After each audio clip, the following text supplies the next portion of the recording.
Welcome to another edition of the GM Shuffle with Michael Lombardi, presented by DraftKings and VSiN. I'm your host, Femi and Michael. Michael, minicamp is over. Now we're about a month or about 5 weeks away from training camp when this thing really gets going, but the offseason kicking away nonetheless. No, it's good. You know, we get a little vacation time. You get away, I got away, so it's good. It's good to be back, Femi. It's right around the corner. You know, I think this is the quiet time, although we still have a lot of things to clear up before we get to the kickoff of the preseason and then the regular season. I think we're like 80-some days away, so it's going to be it'll go by pretty quickly. Yeah, once we get through the month of July, it'll be all systems go around the National Football League. As always, make sure to subscribe, rate, and review wherever you get your podcast. Tweet at us as well. We love to hear from you guys and your thoughts about the podcast. Any questions you might have, especially for Michael, you can find him on Twitter at MLombardiNFL. You can find me at Femi and our producer Stephen Bond back with us on the ones and twos as always.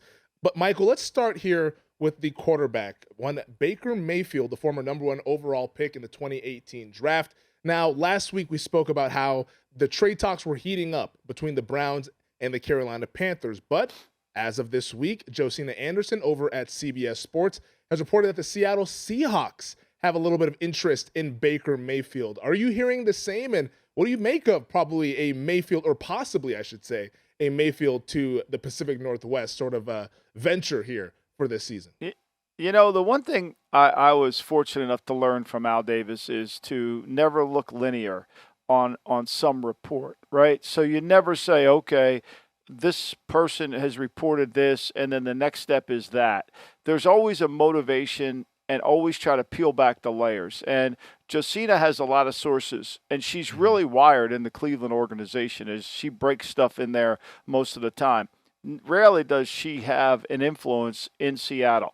One of the things you do in the league is you know who talks to who. Like a reporter breaks news from Tennessee. Okay, that reporter has somebody in the building. You kind of can figure it out.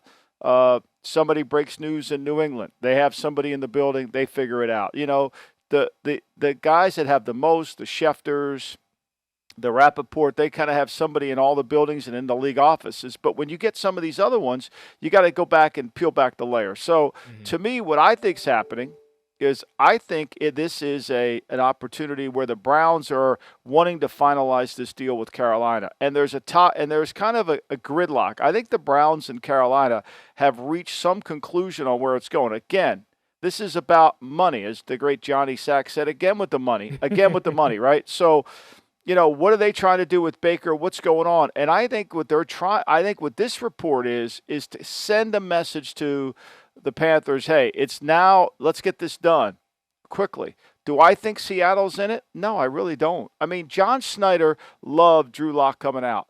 Like, what has changed between now and the OTAs to make all of a sudden to make Seattle into it? It just does. It seems more like a ploy by the Browns to try to get some interest, and we'll see if that holds up. And I think it behooves the Panthers to try to close the gap as quickly as they can if they want to do that. Whatever the gap is, whether the gap's between Mayfield and incentives or Mayfield and the contract, I don't think the gap is between the Browns and the Panthers. I think that's pretty much worked out. I think this is about the Panthers and Mayfield. That's interesting because it almost, to me, it feels like you think that Carolina would be more eager to get this thing done in the sense that they want to get their quarterback in. Now, minicamp is gone, so they can't get those minicamp reps back. They can only get him in now for training camp. Does it surprise you that the Carolina is just, I mean, I guess this is just kind of the negotiation, how things work out, of a game of chicken of, okay, we'll wait as long as possible to see if you budge or if we budge type of thing. But it's almost a little surprising to me that Carolina would not necessarily risk this because we heard that Seattle's not really interested, but maybe at the right price, the Seahawks might be interested in Baker Mayfield. Well, I mean, look, I think what Carolina's doing is doing what you should do, is you say, who's our competition in this, right? And Carolina's general manager, Scott Federer, he was in the Seattle organization for how many years? Okay, so if anybody knows John Schneider and Pete Carroll, he does. And I'm sure he has sources that he talks to in that building. And, you know, I think he can determine really accurately what's their level of interest. And, look, their owner is a guy who's is revered, not just respected, revered in the hedge fund industry. And he makes a living negotiating. I mean, that's what he's done, and that's what his expertise are. So I'm sure he's sitting there saying, why should I pay more when I don't have to pay more? I mean, all of us, when we talk about rich people, we think that just give the money. The reason they became rich is because they protect every dollar. They understand the value of the dollar, and they understand winning the negotiation. I think sometimes it's more about winning the negotiation than the money when you reach this level of wealth. So I think it's all about information, right? I think the most important thing when you're dealing in a negotiation, or us on a betting network, is to have the best information. I was in Key West and last week, but when I started the pod last week, I just came back from the Harry Truman Little White House Museum there. And it reminded me of a great story I wrote about in the book coming up about Jimmy the Greek, right? So Jimmy the Greek is this young kid in Steubenville, Ohio. And he's got, and he's a gambler. I mean, the whole city of Steubenville is gambling. There's all sorts of places all over the town that they have bookies in it, right? And it's kind of accepted. And in fact, Jimmy the Greek once said, I didn't know gambling was illegal until I got to about 26 years old, because that's the world he lived in. So he's a young kid, and he grows a mustache. And his sister says to him, that's ridiculous. You look ridiculous, and no women like men with mustaches. And so he kind of ponders that for a while, and he thinks about it, and he sees Thomas Dewey running for president against Harry Truman. And Dewey has a mustache. So he kind of thinks, okay, I can bet this and see what I can come up with. And so he takes two women, hires them, puts them in the Steubenville grocery store, and says, ask every woman who comes in this grocery store if they like men with mustaches. Overwhelmingly, the verdict comes back. They don't like men with mustaches. So the Greek takes his 10 grand that he has saved up, and he bets it on 17-1 on Harry Truman. And he wins, and he becomes Jimmy the Greek. He becomes a legend. Because he had information that he used in the right way. And that's the moral of the story is, I have this information.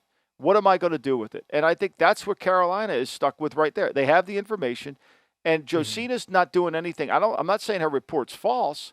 I'm just saying that I think it's more of about trying to motivate Carolina to get the deal done than it is actually anything else. Yeah, and we see that happen often in the NFL and in sports in general, that something from the organization gets leaked out to a reporter to kind of influence what the other team may or may not end up doing there. And that's part of trying to expedite these processes and hoping to get things done. Let's say, though, if Baker were to go to Seattle, how do you think he would fit in that offense there with what the Seahawks got going on? Well, I mean, look, what Seattle has done is they went to the Rams offense, partly because that's what Wilson wanted to run. Mm-hmm. And so what is the Rams offense? What is the Rams offense with Goff? And it became different with Stafford a little bit, but not much. The Rams offense is play action pass, bootlegs, nakeds, move the quarterback, run the outside zone. I mean, that's kind of what Seattle wanted to be last year. So it does fit. He would fit perfectly into what they're doing. It's no different than the Kevin Stefanski offense, which is a derivative of Gary Kubiak, which is a derivative of Mike Shanahan, which is a derivative of, all that kind of ties together. That's why when you study football and you're preparing to play a team, you have to study the origins of the defense, how it became ineffective, how it adapted over time. Offensively, where did this start? What are the technique? What are they doing? This isn't about watching the last 3 games. This is about studying the complexities and how this was formed. And that allows you to either defend it better or attack it better. And I think when you're a quarterback like Baker, this gives you an opportunity. Now, what would he be like in Carolina? I think Carolina would be smart to handle the same thing. I mean, Carolina's going to be a spread team out of 11, whether it's in shotgun or out of under center. And they've got a great outside zone runner in McCaffrey. I think it would fit there too. Yeah, it'd be interesting. I think both teams would be competitive adding Baker Mayfield to their roster there. When that happens, we don't know, but you believe it should likely go to the Carolina Panthers, who maybe they get a little bit more interesting in that NFC South. I think the Panthers have to give a kind of I think Baker has to make a decision, right? So Baker's sitting there, and he knows he's got this guaranteed money, and he knows that Cleveland's going to pay some of it. I think Cleveland's going to play some of it, not all of it. I think there's probably a little bit of the disconnect is probably, let's say it's $4 million, right? Mm-hmm. Carolina wants to pay X, Cleveland wants to pay Y, and that number doesn't quite get to $18 million. And so there's the debate. To me, if I were Baker's agent, I would say, Baker, look, we have an opportunity. This $3 million, we can get it in incentives. Let's take this deal. It's easy for me to say because it's not my money. Again with the money, right? Yeah. And so I have to position myself to get in a better place next year. Mm-hmm. And where can I do that? Where can that fit? Because if I take this money and put it in incentives, and I go to Carolina and I get them to the playoffs, they're probably going to re-sign me at a pretty good deal. I'll make that money up. I mean, if you're Carolina, you say, okay, you take this deal, we'll put it in incentives. If you go to the playoffs, we'll give it back to you, or we will do, we will obviously, have to franchise you and you'll make even more money. So there's a way to get it done. It just takes some doing to do it. And I think ultimately that's why I get the sense it will happen. Yeah. I'm sure Baker Mayfield's camp, though, is thinking about, hey, well, you also played with a messed up shoulder last year. What's to say that you might get hurt again this year to where maybe you never see that money? So it's the things that you have to kind of weigh. It's the injury concern, but also the potential to set yourself up to maybe get a better contract later on down the line, like you outlined. We saw one guy who decided to walk away from the game earlier this week. One, Rob Gronkowski, your guy out there, played many years for the New England Patriots. The last couple of years played for the Tampa Bay Buccaneers, 4-time Super Bowl champion, 4-time All-Pro, member of the NFL's 100th anniversary all-time team, most receiving touchdowns in a season by a tight end, most career TDs in the postseason by a tight end, most 100-yard games by a tight end in NFL history. Your reaction to Gronk retiring once again from the game, and also, do you think we'll ever see him again on a football field? I don't think he's coming back. I think he knows that his body is kind of at the point where it's hard for him to get ready for the rigors of 17 games and playing at the highest level. And I think the way he has approached it is kind of one thing about Gronk. Gronk's almost like a TV character, right? There's Gronk, the persona that we see, and then there's Gronk, the really smart guy behind the scenes, right? And I think the smart Gronk is saying, look, my body's not there. I didn't train to get ready to play. It's just not going to be the case. Maybe, he has to make the decision to come back if they put him on reserve retired, which they will. Well, they don't own his rights, okay? So he's a free agent. So it's kind of easy for him to walk away because then anybody could bring him back. And so, maybe somebody gets desperate in the middle of the season and offers him a boatload of money and he takes the money. But for the most part, I believe that I think he's done. I don't see him coming back. I don't think he wants to play. There's not that passion to play the game the way it is. Once you've quit once and you come back, do you come? Yeah. I mean, I think it's hard. How many times can you unretire? Yeah, no, and that's a good question because I know a lot of players say the minute you start to think about retirement, you're officially retired.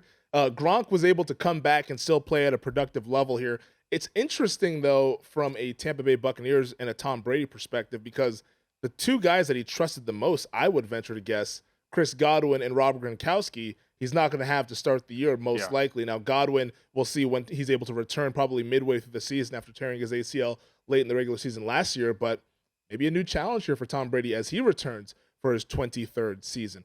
Real quick on Gronk, though, is he the best tight end ever? And also, do you have him in your top 100 list? I don't want you to give away the whole thing because you have the book coming out later on, but just a little bit of snippet. Does Gronk make the cut?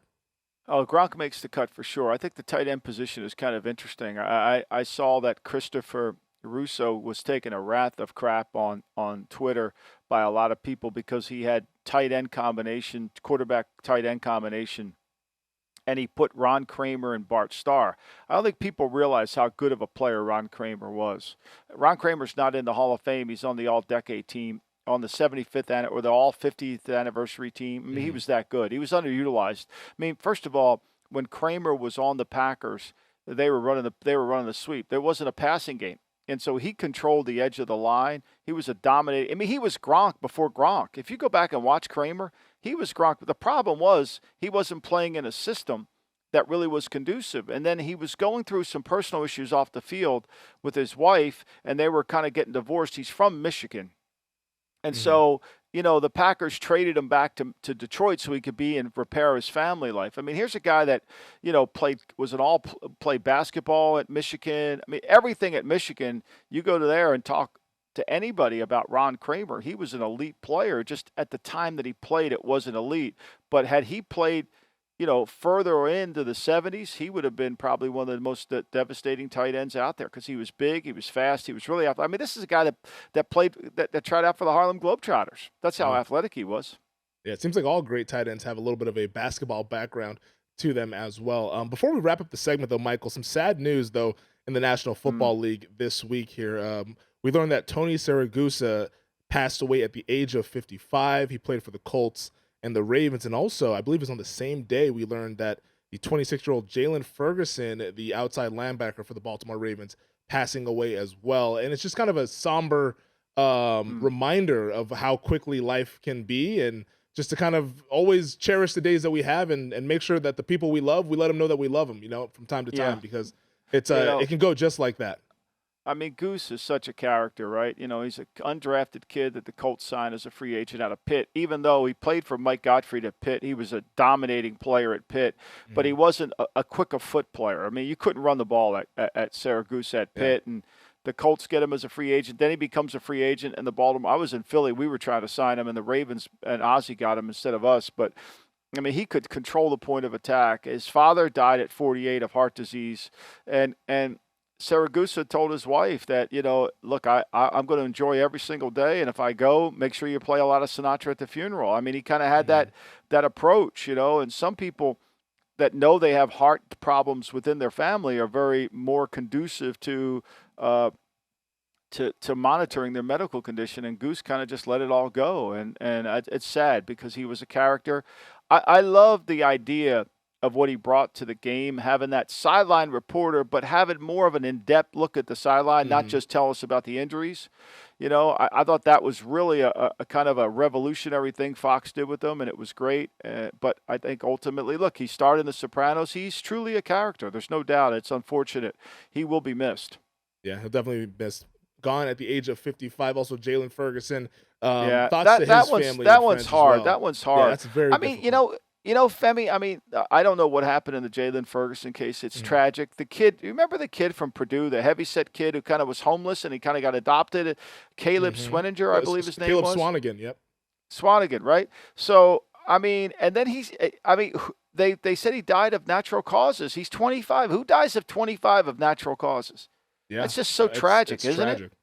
Yeah, it's like 26 years old. I mean, like I'm about to turn 32 in about a couple of weeks here. And I'm thinking 26, that's somebody that could be like a younger brother or a peer. And to see somebody pass away at that age, and it was the same kind of feeling too with Dwayne Haskins when he passed away. I believe he was 24, 25 years old. These kids, we forget that even though we see them in the professional ranks, they're so young, just even scratching the surface on their adult lives there. For him to pass away at 26, once again, thoughts and prayers to the family, the friends, everyone who knew Tony Saguca and Jalen Ferguson. Really a tough week in the NFL, but we want to keep our thoughts with them here on the GM Shuffle. On the other side, we'll come back with more with Michael. All right, Michael, we love the offseason chatter, and it's a time to kind of reset the deck of what we think about football heading into the 2022 season. And the folks over at Pro Football Focus put together a list of best offensive play callers. Now, here are the 6 guys that they highlighted, the top 6 offensive play callers in the National Football League. Number 1, Andy Reid of the Kansas City Chiefs. Kellen Moore at number 2, the offensive coordinator of the Dallas Cowboys. Number 3, the offensive coordinator of the Tampa Bay Buccaneers, Byron Leftwich. And then at 4, you have Kyle Shanahan. 5, Sean McVay. 6, Matt LaFleur. Your thoughts on this top 6 of play callers in the NFL? Like I always think with Pro Football Focus, where do they come up with it? Like, what's their criteria? Okay, like what are they doing? How are they? They're looking at stats. Are they looking at the calls? Are they looking at the timely calls? Are they looking at the calls under pressure when the game is on the line? I mean, to me, it's kind of like I don't know what their criteria are. Is Kellen Moore that great of a play caller? Does he do anything? Can he get the ball to Amari Cooper? No, of course he couldn't do that when the game was on the line. You know that as much as anybody. Yeah. I mean, Byron Leftwich, great. Okay, put him on the list. Who do you think's calling the plays there? You think Brady's not orchestrating everything at the line of scrimmage? I mean, you don't think Brady goes to the line of scrimmage with a package and say, okay, we're going to do this, here we go, and then we'll get us into this and get us into that. I mean, I think to me, it's like, okay, how are we evaluating these guys? I mean, Andy Reid, it's pretty easy. He's a great play designer. There's no doubt. And he has a great rhythm to his play callings. And he puts the points in the end zone, which is ultimately what? And he makes the quarterback better, which I think is critical. So to me, I just never know what their criteria is. It's so random. I mean, Matt LaFleur was an offensive coordinator and a play caller in Tennessee. And they couldn't do anything. I think they were 29th or 30th in offense, and the next year Arthur Smith comes in, and Arthur Smith ends up with the same players, ends up having a great season. So tell me he's a great play caller? Sean McVay's one of the best play callers in the league, and yet he's not even in the top 10 head coaches. Like, I don't get this. Like, I don't understand. Like, where's the rhyme and the reason to this? Like, where does that come from? Like, I watch Dallas. You watch Dallas. Yeah. No, I mean, they don't adjust at all during the game. It's either is or it isn't.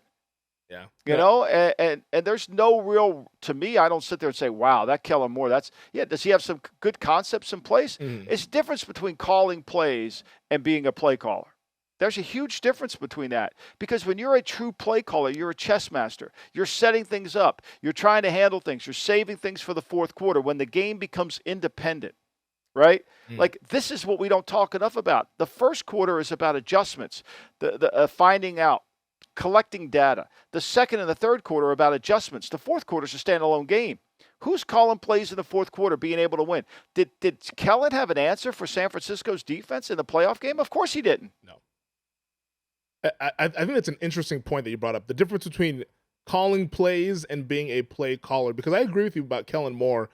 I'm high on Kellen Moore. I don't think he's the second best play caller in the NFL. He does some creative stuff. I don't know if it's some Chris Peterson influence there from the days over at Boise State, but the Cowboys do some creative stuff from time to time, but it never feels like they sequence things together from, okay, set this up from the first quarter to then maybe take advantage of this in the third or fourth quarter. Also, the point that I think you brought home of not being able to get the playmakers the football, it was a thing that I thought stood out drastically, and it's a weakness of Kellen Moore's, I would say, here, as he's still a young play caller. He's only been calling plays for about 3 years or so, which is still pretty young there for a play caller. But oftentimes for the Cowboys, the opposing team is able to take away the primary target to where they only get the ball to the secondary option, which you're playing right into the defense's hands. So I can't say that you're the second best play caller if you're doing that. Whereas Sean McVay, who's at number 5, everybody on planet Earth knows they're trying to get the football to Cooper Kupp, and they still get the football to Cooper Kupp. Like, that to me is the difference between being a good play caller. And he converts it 81 times on third down. So the guy who writes this list, has he ever been on a draft meeting? Has he ever been in a game plan meeting for the entire week? Has he ever sat there and listened to how are we going to call the game? What do we want to do? How do we want to win the game? Like, what do we have to do to win the game? Like, that's all part of play calling. You're playing complementary football. This isn't just Madden in your basement, right? Like, we're just not going to just start. Well, how are we going to play the game to win the game? That's part of play calling. Yeah. Right? That's part of play calling. How are we going to tire the defense out? What are we going to call when it's critical? What are we not going to call? Who are we going to stay away from? I mean, that's like, unless you've been privy to those meetings, and I don't think this guy's been privy to them, it's pretty obvious when he comes up with these lists. He's just basically looking at numbers. He's just in his basement, like, looking at things, and so, look, he's entitled to an opinion, there's no doubt, but where is the evidence that he's ever studied this? Like, does he know some of the great play callers that have ever happened in this league and how they went about it, from Bill Walsh to, I'll tell you, Bob Schnelker was one of the best play callers. He was in Minnesota for years, never even had a headset on. Do you understand how a guy sets things up, what he wants to do? Like, you're just giving me guys who call, like, we're not playing Madden in the basement. Well, let's get to your list here, Michael, of who you think the best offensive play callers are. And there's some crossover, but there's some not so crossover here. So I believe you gave it 5 of the best play callers, starting with number 1, Andy Reid, so that we have an agreement there. Number 2, you have Josh McDaniels, who was the play caller, the offensive coordinator in New England, now taking over as the head coach here in Las Vegas. There's no one in the league that would not, whether you like Josh McDaniels or not, there's no one in the league that doesn't think he's one of the best play callers in all of football. Mm-hmm. He sets it up. He understands how to run the ball, how to win the game. He understands how to throw the ball to win the game. He understands how to get the ball to his best players. I mean, takes a rookie quarterback and takes him to the playoffs, understands all that. Like, how is he not in the top 5? Like, I mean, well, you say, well, he had Brady, and if you say Leftwich Brady calls the plays at the line of scrimmage. Yeah, when Brady was with Josh, that was a whole different story now, right? Mm-hmm. And so there was some symmetry. I mean, give Brady a question. Who would be? Now, Brady's not going to say it, but I have a feeling I know the answer to that, and so that's why. I mean, look, I think Sean McVay, what you said is perfect. He gets the ball to his best players. I think Kyle can get the ball to his best player. And I think Frank Wright is really, really good because Frank Wright's calling plays to try to win the game. Yeah. No, that's interesting. Frank Reich, a part of that Andy Reid kind of tree there. He was with Andy Reid back in, or sorry, not Andy. Yeah, he was a part of that tree. He was with Doug Peterson, I should say, in Philadelphia. Right. But that Doug Peterson was with Andy Reid, so they're kind of all under that same tree. Andy Reid being the most talented play caller I think we have in the league. Kyle Shanahan at 4 to me is really interesting because Kyle Shanahan, what he's been able to do with quarterbacks who are not on that elite tier and to consistently have a really productive offense it bodes well for what Kyle Shanahan is. And I think from the head coaching perspective, oftentimes we rank Shanahan high as a head coach because of what he is as a play caller. Would you agree with that?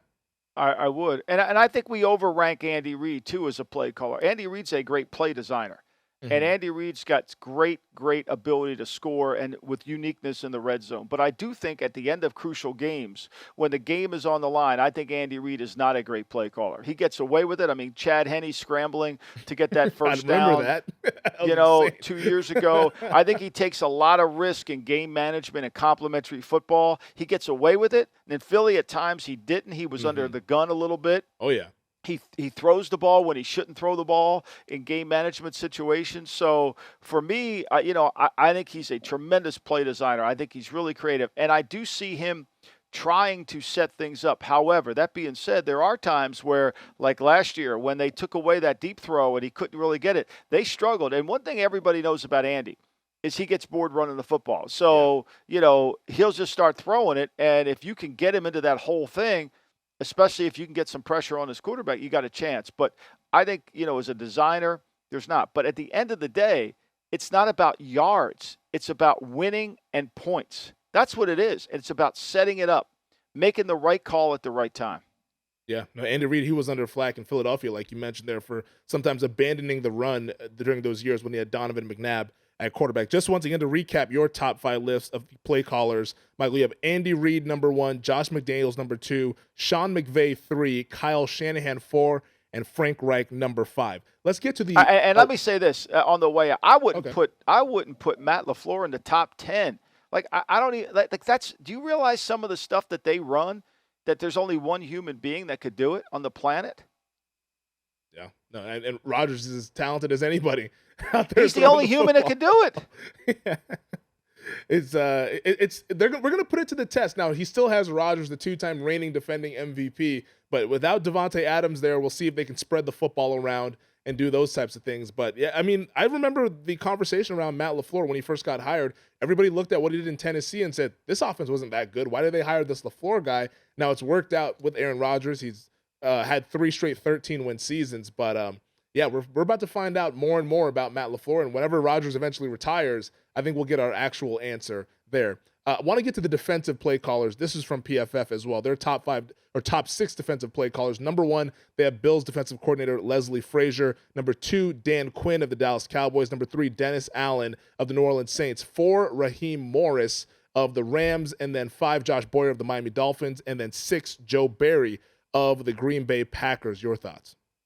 Well, I mean, look, I don't know. How Don Martindale's not on the list, I have no idea, right? Like, he's one of the best play callers. But let's put things in perspective here. A defensive play caller doesn't get enough credit, right? He doesn't get enough attention. The offensive play caller always gets it. The defensive play caller's job is to be able to eliminate big plays, but his bigger job is to figure out how to attack the protection schemes and be able to, when he does pressure the quarterback, get home free and make the game and create, not necessarily always just create turnovers, but kind of disrupt the game and make the other team play left-handed. I think that's so critical, right? Like, Belichick's not even on this list. Like, he's not even on the list. Well, he's not a defense coordinator. Well, they set the game up to where he is. Martindale's not on the list. Like to me, Josh Boyer's on the list. They're 1-7. When Josh Boyer was calling the defenses, they were blitzing like crazy. And then eventually Flores took over. And then Flores they started to play more zone. They started to kind of take away some of the things they were doing. And you could see it on the sidelines. Like, is that really what's happening? I mean, you want to give Boyer credit for that? I thought Green Bay's defense wasn't very good. I mean, yeah, Rashad Douglas had some plays, but I mean, for the most part, I didn't see it. How about where's Brendan Staley on this list? I mean, PFF loves Brendan Staley. I think he's the greatest coach in the history of football, right? I mean, where is he on this list? I don't. I don't. But to me, I think they did get better with Raheem Morris. But to me, it's about timely pressures. It's about what Dennis Allen did, going into Tampa Bay, making the Bucs play left-handed and shutting them out when you really were, and winning the game 9-0. To me, that's the essence of the game. Yeah, and so let's look at your list here, Michael. Your top 5 defensive play callers in the NFL. Wink Martindale, you have number 1, the Giants defensive coordinator. Dennis Allen, you have at number 2, the now head coach of the New Orleans Saints. Vic Fangio, who's unemployed right now, at number 3, was previously the head coach of the Denver Broncos. Then Todd Bowles, the now new head coach of the Tampa Bay Buccaneers. There, he'll still be calling the defensive plays there down in Tampa. Then Raheem Morris, the defensive coordinator of the LA Rams. Are you surprised that Fangio is not in the league right now? I mean, he might have wanted to take a year off to kind of clear his head, but I thought he was going to be the hottest name. That's the only reason he's not in the league. He wanted to take a year off. I mean, what Vic's able to do. So, first of all, I don't agree with having 1 through 5. When I went to Cal to study a statistical breakdown, the professor at Cal said, look, everybody's in clusters. So when I rank the coordinators every week in terms of the games. So when I'm doing my matchup board on my Excel spreadsheets every week, Tampa is playing Washington. So, I have Washington's staff broken down in clusters. There's the first 6 clusters are 2.5. The second 6 clusters are 5. They're worth 5 points. The third cluster is worth 7.5. The fourth is worth 10. You follow me? Yeah. So because it's too hard to say Martindale is better than Allen when they're all really good. So to me, that I gave them to Steven in an order, but you can move the order around. You could make an argument that Todd Bowles is the best play caller. I wouldn't disagree with you. You could argue Raheem Morris is. I wouldn't disagree with you. You could say Allen is. I wouldn't disagree. You could say Martindale's 5. I wouldn't disagree. Like to me, it's clusters. So with that being said, that's how I came with what I tried to do. Secondly, I think when you're a great defensive coordinator, you do 3 things really well. You disguise your coverages. You have a way to where your players, the quarterback has a hard time figuring out what's going on. This is where Fangio excels. Yeah. His ability to coach the nuances of the game, to be able to disguise his coverages so the quarterback is confused when the ball hits his hand. I think he's really good. The second is you've got to be able to call timely pressures and attack the protections. Like you're the defensive coordinator. You're spending most of your time understanding how pass protections or originate, and how to attack them, and how to get home free. To blitz and not get a guy home free is bad. Mm-hmm. Like you got to get a guy free. You got to get a clear rusher, or you've got to get a matchup where my big guy's trying to block your little guy. My little guy's trying to block your big guy, right? You got to get that matchup. And I think that's it. And secondly, you've got to be able to eliminate big plays. You can't just be, okay, I want to create turnovers, and yet I give up big plays. That hit or miss type mentality, what I call battleship football. I thought Dan Quinn did a nice job of adjusting his scheme when he went to Dallas. I'm not sure he did a great job of calling it, because I think if you look at them at the end of the year, when people started to figure them out, it became a little complicated. It became harder for that. So I think Dan Quinn is moving in the right direction, especially as he gets away from the Pete Carroll scheme that he was running in Atlanta. When Raheem Morris took over for him, that defense, even though they weren't very talented, got better. So I think those are the 3 areas you got to look at a defense coordinator. And again, how well do they coach in the red zone? Like, how good are they in situational football? Do they stop teams on third down? Do they take away their best player? Do they keep opponents out of the end zone because they're so good in red zone defense? I think that's the critical factor.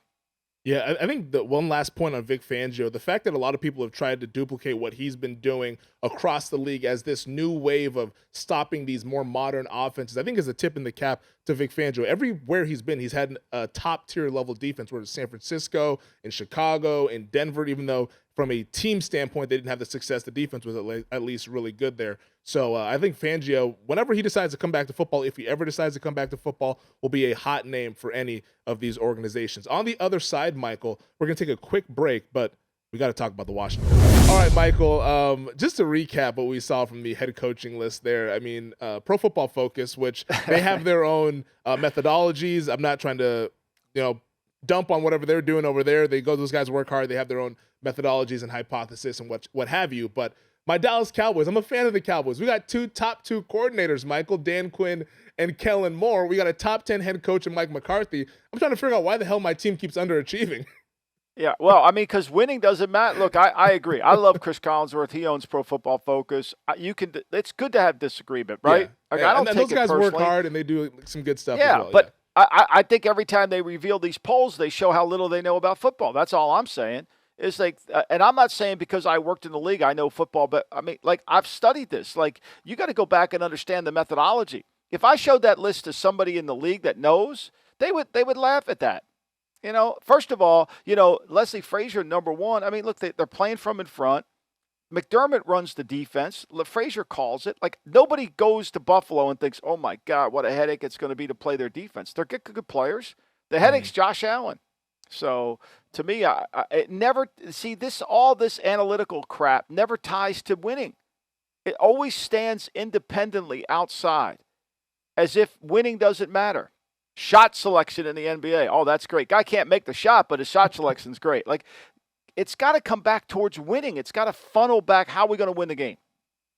Yeah, win is the name of the game here. Talk about headaches. I tell you who's been a headache for the NFL. It's this Washington Commanders organization. I'm sure you've been keeping tabs on what's going on the latest this week.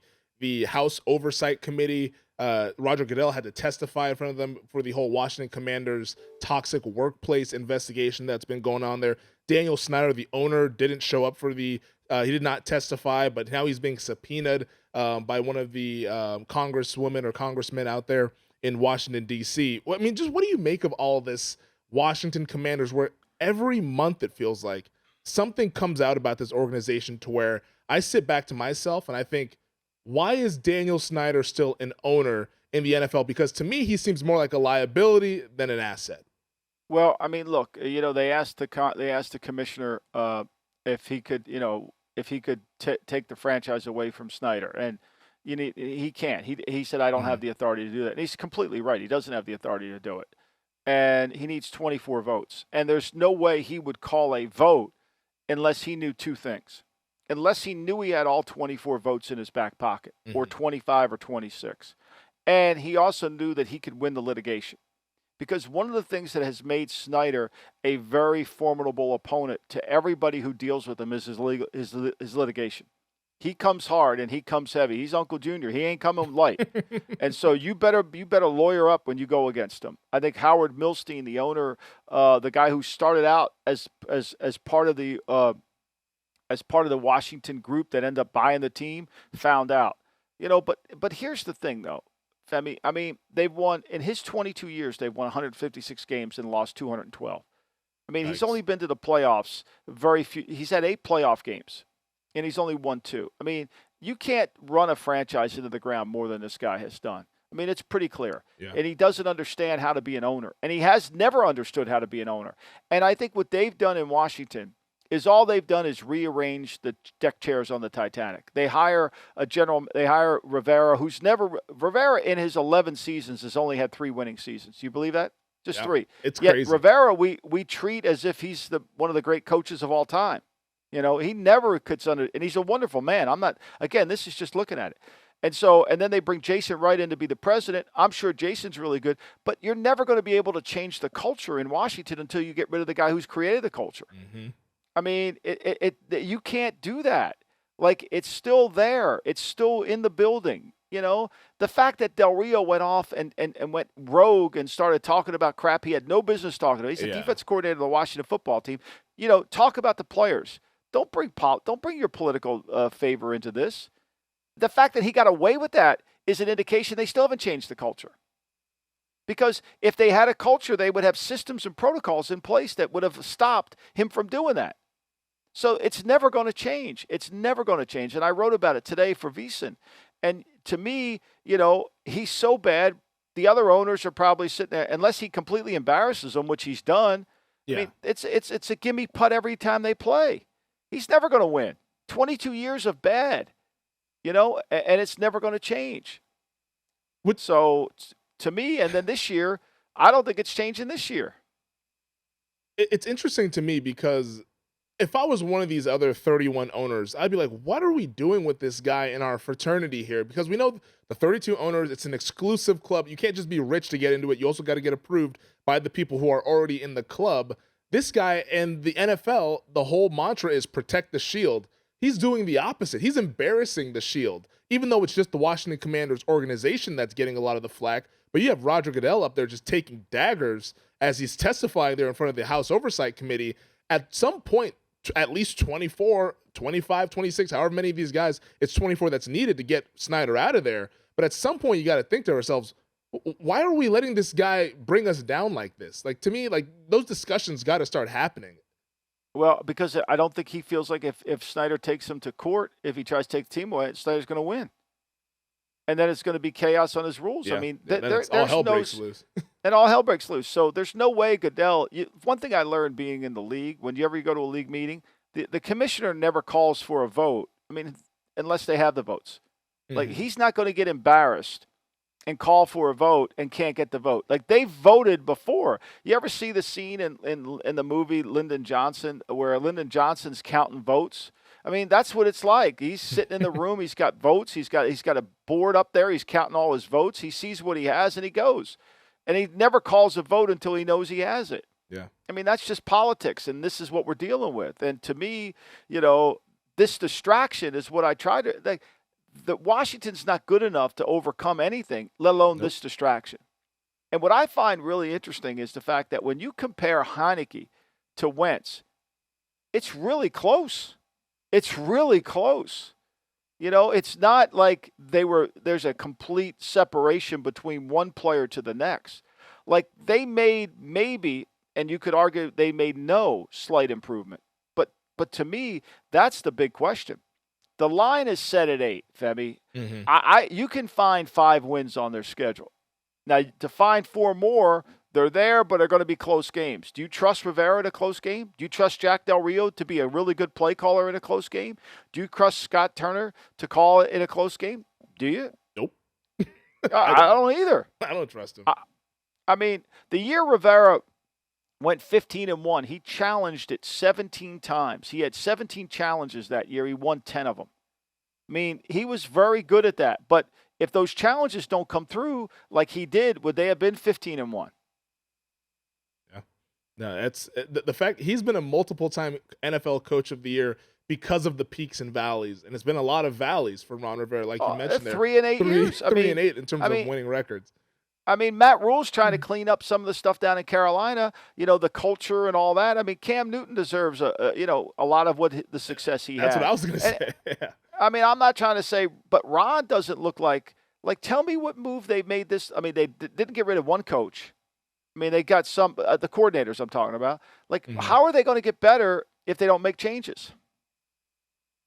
Interesting question. The once proud organization seems like it's going in the toilet in our nation's capital. Michael, let's take one final break, and on the other side, I want to throw another story at you that might get the people. All right, Michael, final segment. Wanted to make sure you caught this note here. Pittsburgh Steelers wide receiver Chase Claypool, I believe going into his 4th year in the National Football League, said earlier this week that he believes that he is a top 3 wide receiver in the NFL. We're going to do blue chips and red chips coming up starting next week, actually. Wide receivers, we'll get to that later this summer. What do you think of Claypool? I like the confidence, but I'm not sure if I can go that far with him. And by not sure, I mean I can't. Well, I can't either. But, I mean, in fairness to the kid, look, he hasn't played with a good quarterback in his 2 years he's been there. Yeah. I mean, he's got Big Ben, and Ben can't throw the ball to him. I mean, he made some plays for Ben 2 years ago as a rookie that were sensational. So, I think he's got the makings. He's a big guy that can play on the outside. That's always a hard thing to find, right? Usually guys with his size don't have enough speed, explosiveness, and ability at the top of the route to win on the outside. They can get covered up. When they come inside, the matchup favors them. But I think Claypool can win on the outside. So I think it's really he's been hampered by not having a great quarterback. So will I have him in my top 10 receivers? No, but I think he does have an arrow next to his name going up. Yeah, the talent is definitely there. The game that stands out in my mind was last year. They were taking on the Minnesota Vikings on Thursday Night Football, and it seems like he just lost focus. I don't know if he was frustrated. That was actually one of Ben's better games, especially that second half, the way they rallied back and made that a game after going down by about 4 touchdowns early on in the first half. But Claypool, the talent is definitely there. Like you mentioned, big guy, athletic, can play outside. But if he can get the focus right and get all that stuff in a line and pair him with a quarterback who's capable of getting him the football, I mean, he's a productive player. I just can't put him in that elite tier because from a consistency standpoint, he hasn't shown anywhere close to that to me with the Adams and the Diggs and all those guys of the world. Yeah, I don't see that yet. But and the good luck Mitchell getting the football. I mean, he's in a little bit of a tough spot here. Yeah, that's Mitchell Trubisky. You go from Ben Roethlisberger my man. to Mitchell Trubisky, MVP your Mitch. guy. MVP Mitch, man. We'll see if he can hold on to that starting job there. Kenny Pickett actually just signed. So we now have all 32 first-round picks signed with their teams now. So gone are the days of the holdouts in the training camp. I kind of miss those days. Those were fun from a content standpoint. Oh, no, those are the worst. I mean, those are the worst days of all. I still wake up. We drafted Lawyer Tillman in the first round, and we traded a first-round pick to get a top of the second for Lawyer Tillman, and he held out, and essentially his career that holdout destroyed his career. It really did. Yeah, I mean, Phillip Rivers was another guy that held out for quite some time, if people remember that. Yeah, but I mean, one. I get that, quarterback, right? Yeah. But I mean, Jamarcus Russell. Well, that was just, wow. And then how about Jamarcus Russell blaming Al? Can you imagine that? He's going to blame Al. Like, take accountability, Jamarcus. Like, you were the jerk. You were having cocktail parties in the hot tub down there in the locker room. Like, seriously, you want to blame Al for that? Al was his biggest fan. I mean, Lane Kiffin didn't want to draft the guy. Lane Kiffin wanted to draft Calvin Johnson. He wanted to draft him. The scouts wanted Jamarcus, and Al wanted DeMarcus. Yeah. I was not in the room. I don't want to get blamed for that anymore. Yeah, we'll clarify that. Yeah. Michael did not want Jamarcus. But yeah, gone are the days of the holdouts. I think Joey Bosa was the last one, but that was more a language thing that was going on there. It was all about the guarantee, which is ultimate. Yeah, it's the payback. How are we paying? Who offsets the money? So. But anyway. Yeah. So Kenny Pickett signed, all 32 first-round picks signed here, Michael. But before we get out of the way, next week, like we mentioned, the blue chips, red chips, it's going down June 30th. We're starting off with the safeties, and I cannot wait to go on this journey with you. Good. I'm looking forward to it, too. I think it really, and I think part of this red chip, blue chip thing, too, is how to build a team. Mm-hmm. Tonight's the NBA draft, and, this is going to be fun watching all these teams and pieces move around. But the art of team building, I think, is really important. And so as you go over these blues and reds, I think it's critical to understand the value at the position, what it really takes to get to the Final Four. The Final Four is the conference championship game. Yep. To me, that's always the measuring stick of how good you are as a franchise. How do you get there? What do you need to get there? And how do you need to play against the opponents you need to play against? So, to me, and it starts with understanding who the top 5, top 10 players are in the league. Yeah, and we're going to go on that journey. I think that's what's made football content really explode over these last 10 to 15 years is the interest in the team building, whether it's the draft nicks or the people who become salary cap experts and all that. Everyone is fascinated on the team building aspect of football, in addition to the game just being really exciting and a lot of fun to talk about.